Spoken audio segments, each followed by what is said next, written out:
What's going on, everybody? Welcome to the Filsinger Games Character Spotlight with Mike and Broc. I'm Mike. I'm Broc, and we have Jeff with us again today. How's it going? And we're doing a Legends of the Galaxy episode featuring Gorgeous George. Classic wrestler. Classic indeed. Yeah, I think the only GWF member who probably could have seen George wrestle's Tim.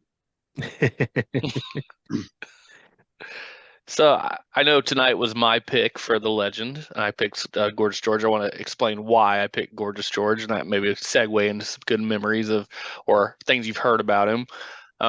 In college, I had to write a paper for a class that was called Electronic Media History. It was the history of television. In essence, Nice. It's actually a fun class.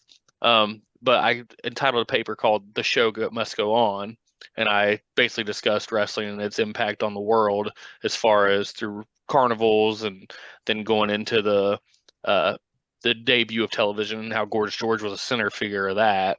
And then went in later on to Hulk Hogan and the explosion with WrestleMania, and then into, it being the first cable show after 9/11 and stuff like that. So when I wrote the paper, I interviewed my dad, and I was trying to get a feel of wrestling when he was a child, because he was born in the 1940s. So he was a young kid and a teenager during Gorgeous George's prime, and he mentioned Gorgeous George as the most influential wrestler at the time. And he mentioned some other guys. He said, but that character just stuck out.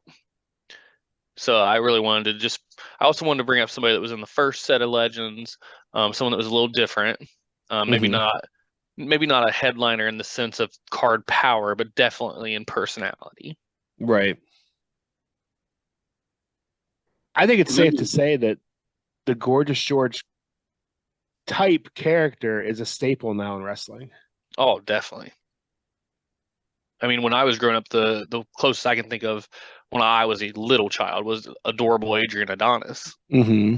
When they brought him, and I was like, that was, I mean, not to the extent of Gorgeous George. He didn't have the impact, but that was my Gorgeous George. The first one I remember seeing, and I was like, what is this effeminate male doing on my television in wrestling? Yeah. See, I remember my memories of Gorgeous George come from my mom and my grandma because they watched him wrestle on TV.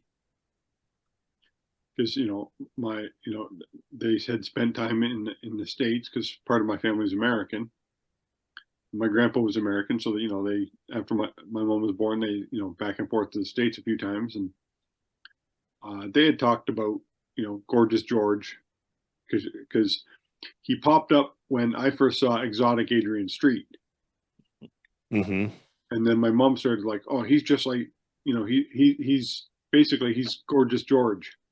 And I had no idea who Gorgeous George was. And she, kind of would try and tell me. And, she can give you one of those, like, what do you mean you don't know who that is? We didn't have videos, YouTube or anything to go look at it. So it was years. I probably wasn't until my mid-teens when I saw Gorgeous George and I saw him wrestle. I'm like, this guy is nothing. Like I couldn't comprehend and fully appreciate what he meant to the wrestling business. Mm-hmm. Well, first you got to remember the time period. He was 5'9". He was like, what, 215? Yeah. He wasn't overly big, but he was a shoot wrestler. He knew wrestling. He knew amateur wrestling, and but he could never get over as a shoot wrestler. So he had to develop this character so he could become more important. Mm-hmm. And he successfully did that at the time, like nobody else. I mean, he was in the right place, right time, kind of like the Stone Cold Steve Austin Attitude Era. Gorgeous George was there at the debut of wrestling on TV. And he was the first over-the-top character that people saw and associated with wrestling, to the point that, I've read his biography stuff, just to get to know him a little better. He could demand 50% of the house take. Wow. To appear on a card. 50% of the house take, he could demand it to appear. They said that he would easily make $100,000 a year, which at that time was huge. He was one of the highest paid athletes in the world. Imagine inflation, what he would be making now. People said they were inspired by Muhammad Ali. Said that he directly took some of his stuff that he used in his promos from him. James Brown said the over the top, wearing the cape, the hardest working man in show business, that kind of thing, was he got his inspiration from Gorgeous George. I remember reading about Bob Dylan saying that meeting Gorgeous George was a life-altering experience for him. Wow. Like, I mean, these are influential people. You say the names, and people know them immediately. You know, they're like Mhm. legendary people that all looked up to him. Like he was their, you know, my Hulk Hogan because I was a Hulk Hogan fan growing up. He's the Attitude Era, Stone Cold Steve Austin. He was that guy in Mhm. just a different vein. I mean, but he was so over. Everybody wanted to be around him. Everybody wanted to see him. Everyone wanted to see him get beat. Yeah, because he was always the heel. Yeah. Yeah. And I mean, essence of him has been around forever. Like I said, adorable Adrian Adonis. The next one that came to mind to me was Rick the Model Martel. He'd bring the Yeah. arrogance and spray it to the Gorge George brought perfume that he would get sprayed on him and stuff. Yeah. The robes, the over the top robes. How many wrestlers Yeah, have worn even Ric robes Flair, like I that? was gonna say, Ric Flair was influenced by him. I mean, there's so many people. I just don't think you can talk about professional wrestling without mentioning Gorgeous George. Just one of those people that if you're building a timeline of professional wrestling, he has to be on it. Oh Mhm. yeah. Like I said, when I, you know, I started off, I didn't appreciate, you know, what he had done for the business. You know, it was by the time I saw him wrestle, I think the first time I was in my early teens, or mid-teens. So I was somewhere between 15, 16 when I saw him wrestle the first time. I'm like, I don't get, you know, I didn't understand his appeal, but as you learn more about the business, then you come to appreciate exactly what he did for the business. Like in Mhm. my head, I'm like, Adrian Street's way better than this guy, but I didn't realize that Adrian Street took from Gorgeous George, and you know everybody else has taken. You know, he was the first guy to really have a gimmick. And then reading about, you know, Lou Thesz's book says he loved wrestling Gorgeous George because of the house they would get, the money. And, Because you know, everyone just wanted to see him get beat up. Which yeah, half of it was going in Gorgeous George's pocket. and Thesz knew that, you know, um, uh, George would give him a good match, but he'd still, you know, Thesz would still put him over. Like he'd still put Thesz over, Mhm. but he'd And make one of him. the things I was reading was about Lou Thez because he was the, you know, the most notable legit wrestler at the Yeah, time, and he said even he had to admit that Gorgeous George was actually a pretty good wrestler. yeah. Like, but he couldn't draw until he became Gorgeous George, so he didn't want to face Mhm. him until he became that character. He's like, now I got to beat this guy. Yeah. Yeah, it's before that it was what just like the characters were based on your nationality. Yeah. Like this is like, He you know, was the like big Turk, and Well, and you right, got to just stuff remember like too that. the pageantry wasn't there because I mean, sure the carnivals and whatnot in the 1920s, but then when it got to radio being popular, radio isn't really a good mainstream media to follow wrestling on. No, you need to see what's going on Yeah. So to when enjoy it. with the debut of the black and white TV and Gorgeous George coming out, and that's he was the first one to say, okay, we're going to be seen. So how am I going to be standing out? Mhm. You know, the curly hair, bringing a woman with him that was waiting on him, which we have on the card, Sherry Dupree. Yeah. I mean, I just think that he helped mold the wrestling business in a way that very few others can say they did. he threw the Absolutely. bobby pins into the crowd, as you know. Yep, Bobby Pins. People now give them, you know, but he was giving stuff away to the fans. Mhm. You know, whether it be sunglasses or T-shirts or headbands or wristbands, he was the first guy to start throwing stuff to the, you know, the peons, is, you know, you know, because he, you know, he made it to where he was looking down on everybody. I've seen more of his stuff now. Yeah, yeah. Not only that, one thing that I don't know if a lot of people know, he came out to Pomp and Circumstance, Yep. which was then later used by Macho Man. Same Mhm. music. I didn't know that. That's pretty cool. I mean, he was obviously emulated in like I've seen Bugs Bunny cartoons where Bugs is the wrestler and he's got the flamboyant. Like Yeah. that was a direct. They have I think his name was Ravishing Ronald, and he was a direct reflection of Gorgeous George, and that was in the 50s. Those cartoons came out. It's just I just think you have to talk about him, and I think that he gets overlooked because I remember when I got the set, I was like I kind of wish he was better card. Yeah. Yeah. Because I just like, man, he could have been the ultimate heel in that first set, and he was the one I think you could have brought the old timers in just by mentioning, oh, we've got Gorgeous George. Yeah.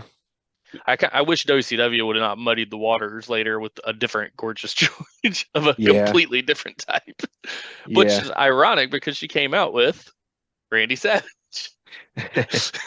All goes full circle. Yeah, there it goes. and the fact that when he came out, he had a manager built into his card, so Hmm. it could have done so much better. But I understand because you know his job wasn't to win matches and titles. His job was to irritate the crowd to no end, to get them to come out to watch him get beat up. That was Hmm. his whole thing. Yeah, and eventually get his head shaved, which he got a couple times. But he did win the AWA championship. He was a Yeah, he did one-time win titles champion. because you need to. Um, yeah, I agree though. I mean, again, he's one of those guys that didn't need it. But he lost his Well, hair to the Destroyer, who was in the original Legend set. yeah, He got to face his very last match was against Bruno Sammartino, who was a young up and comer at the time. So I mean, he's got some further marks like the, and like I said, Luz Thez, who is the pinnacle of that era, Hmm. was one of his main rivals. So you got to mention him up there. yeah. But I wish his card would have been a little bit stronger because I think the character was there that you could have really got him over. But by that point, the game came out in early 2000s, the complete Does he have a color box. card? He does. Is it a little better or the I same? don't know. I have to look at them side by side. I really don't remember. We need a Legends guy on here. We Someone that do. plays Legends exclusively. Let's give a guy a call. Yeah. Let's phone a friend. Oh, friend. I wish we could, but We called Jim Ferguson because he might have seen him wrestle too. Yeah. I was just gonna call Dave Little and be like, "Hey, how's the card stacking up?" Because he would at least know the strength. He would. No, but I think that we could sit here and talk for hours about guys from the 80s, 90s, and stuff like that because that's the era I'm more familiar with and Yeah, we grew watching. up on it. But I think that I don't want certain people to be forgotten, and I think that he's one of the over-the-top legends that, in my opinion, was one of the biggest signings for the game, Hmm. and I don't think he gets talked about enough. But I think I it's agree. because he's a legend, though. Again, most people that have ever played this game have never seen wrestle. Hmm. For No, sure. but they may not have seen him wrestle, but they've heard of him now. Yeah. Which is another thing that's cool about the game. And that's one of my favorite things about the game is looking up information about the guys I'm not familiar with. Hmm. So, I mean, at least with him, I had an understanding, but it made me delve in more so. But there's so many people that have come along that I'm like, who? Yeah. Yeah. I'm like that with the indies guys. I don't know who 95% of them are, Hmm. and I'll look some of them up. Most of them I don't, but some of them, I'll check out. But the legends, I think I've known every legend put out there. But it's a matter of how much research, do I need, do I know him? Gorgeous George, I knew a fair amount about him because, like I said, I wanted to start to know the history on him. Hmm. I still I think he wanted was more just about him. low in that first set. I'm looking at the raw reigns. I know they're not the end all be all, but they're what's on the boards. He was tied with King Kong Bundy on strength level. Like he was below Red Bastien, Jimmy Valiant, Ox Baker, Greg Valentine. Like, this to me doesn't sound like a world champion, and he was a world champion. I know it was only once, but I feel like he should have been higher. I mean, he's legit 19 points behind Bockwinkel, 18 points behind Buddy Rogers. He's a mid-20s guy, Hmm. which seems, drastically too low in my opinion. And I don't know if they ever did it for the color version. I don't think they did. I think they stopped after the black and whites released. Mm. Well, how would you use them nowadays in your Legends Fed? I mean, I think he still plays the same character. The problem I would have with him is he'd be a mid-tier guy at that level, so I'd have to book him going for the Intercontinental title, Hmm. going for that mid-level. Again, he'd just be someone to get under people's skin, but without the strength of the card, he doesn't hold a lot of weight. You could put him against Adrian Street though, or Adrian Adonis. They both have cards now. They do, but I don't know if you'd want to put him against them. I almost feel like you'd want them in the Fed at different times. Yeah. Yeah. And I'd out of respect to him, I'd have him as the first. Hmm. And then Adrian Street and then Adonis. Like You could do that one fantasy match though. Yeah, you could. Who's the prettiest of them all? The Yeah. fairest of them Who's all. the fairest of them We'll all? call it the magic mirror match. Yeah, that's a great idea. Because I'll be restarting my Legends Fed in a little while, and he's one of my first 24 guys. And I'm going to have a heavyweight, a tag team, and a TV. Because TV, I'm going to have a secondary title, so it's going to be the TV title. Hmm. And I can see him, getting a shot or two because one, he's got a built-in manager. Yeah. And he's the only person with a built-in manager out of the cards I'm having. Hmm. So, Well, and you could have even the best faces get upset that he's got a manager because he's not treating her well. I mean, that's the whole Right. storyline with oh yeah, Randy Macho Man Savage and Elizabeth Mhm. with George Animal Steel. I mean, oh Yeah. yeah. And who's it? Adrian Street and Miss Linda? He didn't treat her well. and Mhm. he's not treating Cherry right when he's got her doing his hair and playing with the bobby pins and stuff. So I think the story writes itself. You could literally have anybody get upset with him in the right Mhm. circumstance. Yeah. They bump into him and he gives them a little crap, and then they spray him with the perfume and then run off. Like It he's writes itself. he's the guy that gets the champion a match in between, just so that way they can get ready for their big match. But it riles them up enough that they're willing to get in the ring in a match they shouldn't have probably been in. Yeah, For sure. that's pretty much how I was thinking I'm going to use him. I mean, maybe he'll steal a title at some point, and you can use that manager and get him really over and get a new face in there when you're building somebody up. But his card strength's just not there to be top tier. No. So now here's the question. How would we convert Gorgeous George to the Champions of the Galaxy realm? Did we not? Was that not Killer Queen or? Yeah. I mean, Right, yeah. that's I the mean, influence the guy had. I mean, Yeah, he's already there. yeah, in I many think different he ways. was. It's just, and then you got, give me one. I'm blanking right now. You're thinking Vanity with Vanity. Vanity's who was based his on Ric manager? Flair. Sweet Thing. Sweet Thing, yeah. Yeah, but again, Ric Flair, the flashy robes, Yeah. the over the top treatment of the women, like that's it wasn't completely stolen because we know especially the Nature Boy aspect came from someone else, but I mean it's still some aspects of it were there. Right. Well, Brock, you said you had an interesting storyline. How would you put him in? So there was this guy who wrestled the Pittsburgh indie scene in the early 90s. He was Gorgeous George III. And he went on to become the maestro in WCW. Remember that? Oh guy? yeah, I remember the Maestro. So his indie gimmick was Gorgeous George III. So I would bring in Gorgeous George the Ninth for Champions of the Galaxy. Just have a whole lineage of them. Well, Tiger Mask does it. Yeah, why not Gorgeous George? George Foreman does it. All his sons are named George Foreman. Right? He has like and his 8 of them. daughters too. Probably. I think they are. They're Georgina. Yeah. So I mean, I just think that his character you see it all the time. You don't even realize it. It's one of those interesting wrestling stories. I kind of find like the Gold Dust Trio. I don't know if you've ever read that story. Mm-hmm. We could talk about it another time, but I think it's knowing that these guys are paying homage, like names like Malenko and stuff like that you hear. You're like, oh, that goes way back into the early wrestling days. Even what was the one I just was recently in WWE? Oh, I hate that when I blank. Sandow. Oh, Damian Sandow. Sandow was a name that was a historical wrestling name that got brought back. Yep. Mm-hmm. And you don't realize these things as a modern wrestling fan unless you're willing to do the research or something. So, Right. to see the connection and, like you said, to come full circle, Toots I think we Mom. need to acknowledge that.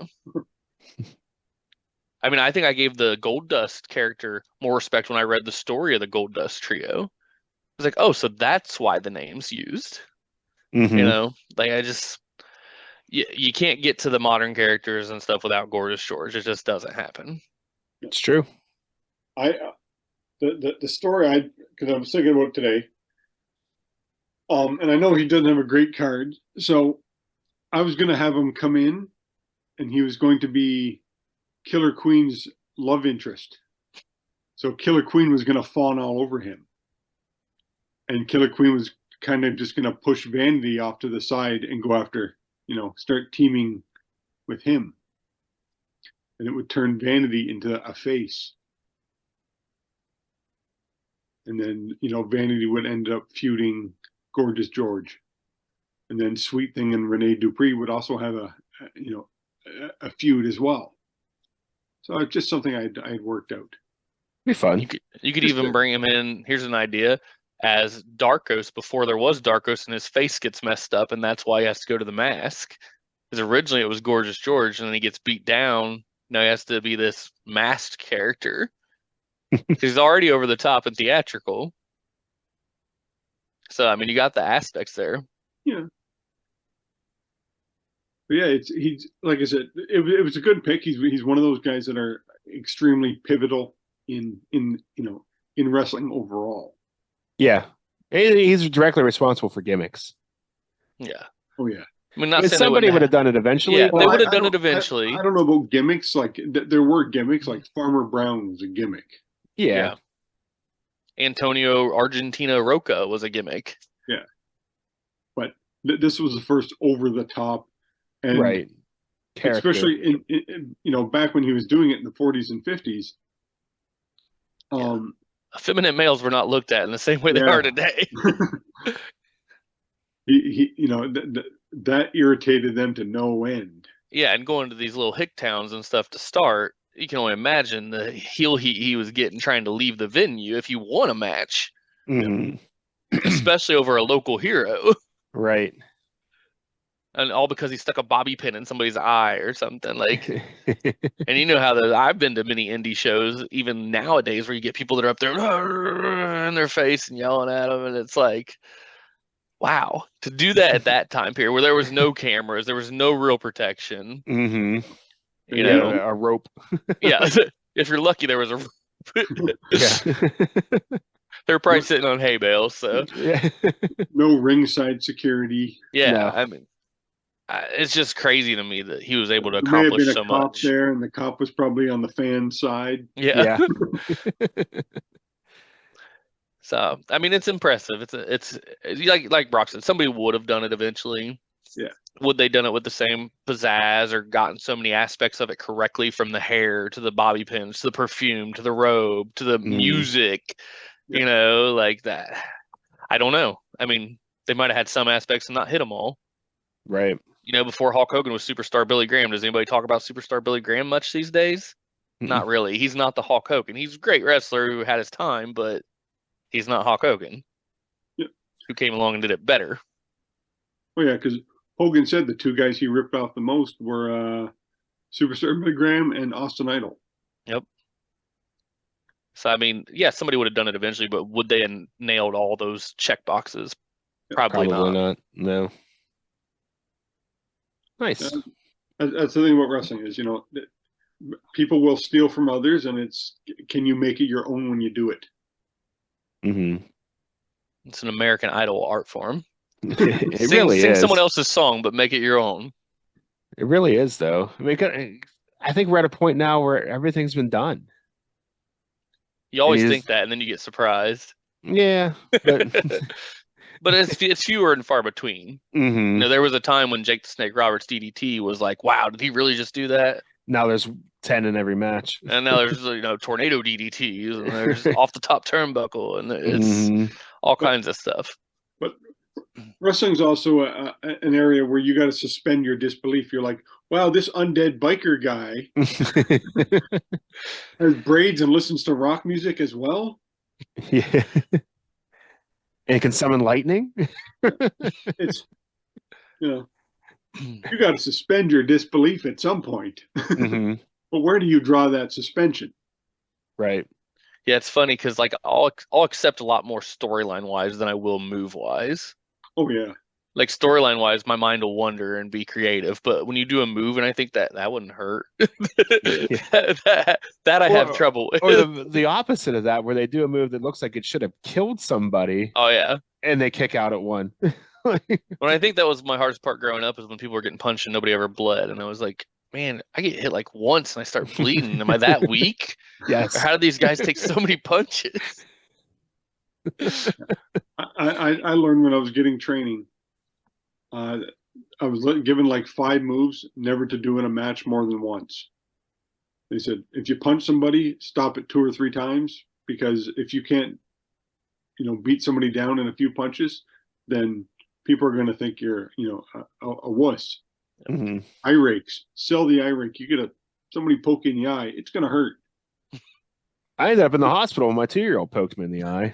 I got an infection. My eye almost swelled out of my head. That's a true story. a groin shot. You got to sell the groin shot. Yeah, I mean, you should. Mm-hmm. Yeah. As a man. Unless you're Gorgeous George, he wouldn't sell the groin shot. I remember getting hit so bad in the groin in a match, I had to roll out and keep getting my breath. And and the guy who I'm wrestling keeps breaking the hold because I can't breathe because he kicked me in the nuts so hard. And then when I roll in the ring, the referee's raising my hand, and I have no idea what's going on because I was just sucking wind for the last 2 minutes outside.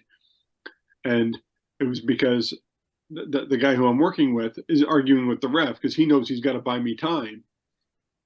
And he pushes the ref to, because, and he told the ref, push me back and put me in my place. And he pushed the ref, and the ref disqualified him for touching the ref. That's what he gets for the low blow he got away with. That was the referee's first and only job. He got fired after that. You don't touch the referee. And I remember Tito Santana going, "It's not real. Somebody was hurt. He's buying him time. It's not about you." But yeah, things like that. It's funny on how wrestling has changed. But I'm with Jeff. I don't think you're going to see much unless it's completely outlandish, like